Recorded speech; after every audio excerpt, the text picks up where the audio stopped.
Talkies దగ్గర పడేసిన cinema రీళ్లు ఏరుకొని చిల్లర కళ్యాణ్ ప్రయోగం. మా స్వగ్రామం నెల్లూరు జిల్లా కోవూరు తాలూకాలోని తలమంచి అనే ఊరు. నేను పుట్టి పెరిగింది అక్కడే.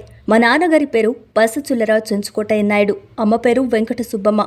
మేము 5గురం సంతానం. మాది ఆర్థికంగా ఉన్న కుటుంబం కాకపోయినప్పటికీ ఎలాంటి కొరత లేని వ్యవసాయ కుటుంబం. నేను 10 వరకు అల్లూరులో చదివాను. ఉన్నత చదువులు మాత్రం నెల్లూరులో చదువుకున్నాను. నాకు చిన్నప్పటి నుండే సినిమా పిచ్చి ఉండేది. పెద్దయ్యాక సినిమా రంగంలోకి వెళ్లాలని కలలు కనివాణ్ణి. నా ఆలోచనకు తగ్గట్టుగా చిన్నతనం నుండే సినిమా రంగం పట్ల మమకారం పెంచుకున్నాను. బయోస్కోప్లో చూపించే సినిమాలు చూసి నేను ఏదైనా ప్రయోగం చేస్తే బాగుండని ఆ విధంగా ప్రయత్నాలు మొదలుపెట్టాను. అదెలా అంటే, మా ఊరికి టూరింగ్ టాకీస్ వచ్చింది. నేను స్నేహితులతో వెళ్ళి అందులో వచ్చిన ప్రతి సినిమా చూసేవాడిని, లేదా ఆ టాకీస్ పక్కన స్నేహితులతో కలిసి ఆడుకునేవాడిని.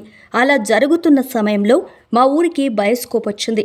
బయోస్కోప్ అంటే ఒక చిన్న పెట్టెలో తెగిన రీల్స్ అన్నీ అతికించి చూపించేవారు. దాన్ని తీసుకొని ఊరూరు వెళ్ళి పైసా నుండి 5 పైసల వరకు వసూలు చేసేవారు. అది చూసి నాకు కూడా ఇలాంటిది ఏదైనా చేయాలనే ఆలోచన కలిగింది. అనుకున్నదే తడవుగా టూరింగ్ టాకీస్ వెనుక తెగిపడిపోయిన సినిమా రీల్స్ ఏర్కొనొచ్చి బయోస్కోప్ కంటే ఇంకా క్వాలిటీగా చూపించేట్టు మా క్రియేటివిటీని వాడాను.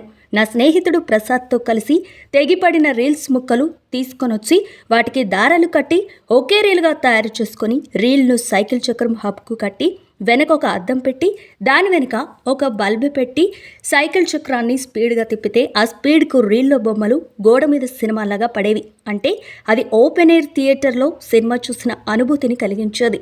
మేము చేసిన ఈ టెక్నిక్ విజయవంతం కావడంతో మేము కూడా మా ప్రదర్శనకు 5 పైసల నుండి 10 పైసల వరకు వసూలు చేసేవాళ్ళం. కేవలం 1 నిమిషం, అర నిమిషం చూపించేందుకే ఇంత రెస్పాన్స్ వస్తే ఇంకా ఎక్కువసేపు చూపిస్తే ఇంకా ఎక్కువ రెస్పాన్స్ వస్తుందని వేస్ట్ ఫిలిం రీళ్ల కోసం బాగా తిరిగి కలెక్ట్ చేసేవారం. అలా మేము పోగిసిన వేస్ట్ రీళ్లలో ఎన్టీఆర్, ఏఎన్ఆర్ బొమ్మలు దొరికితే మా పంటలు పండినట్టే.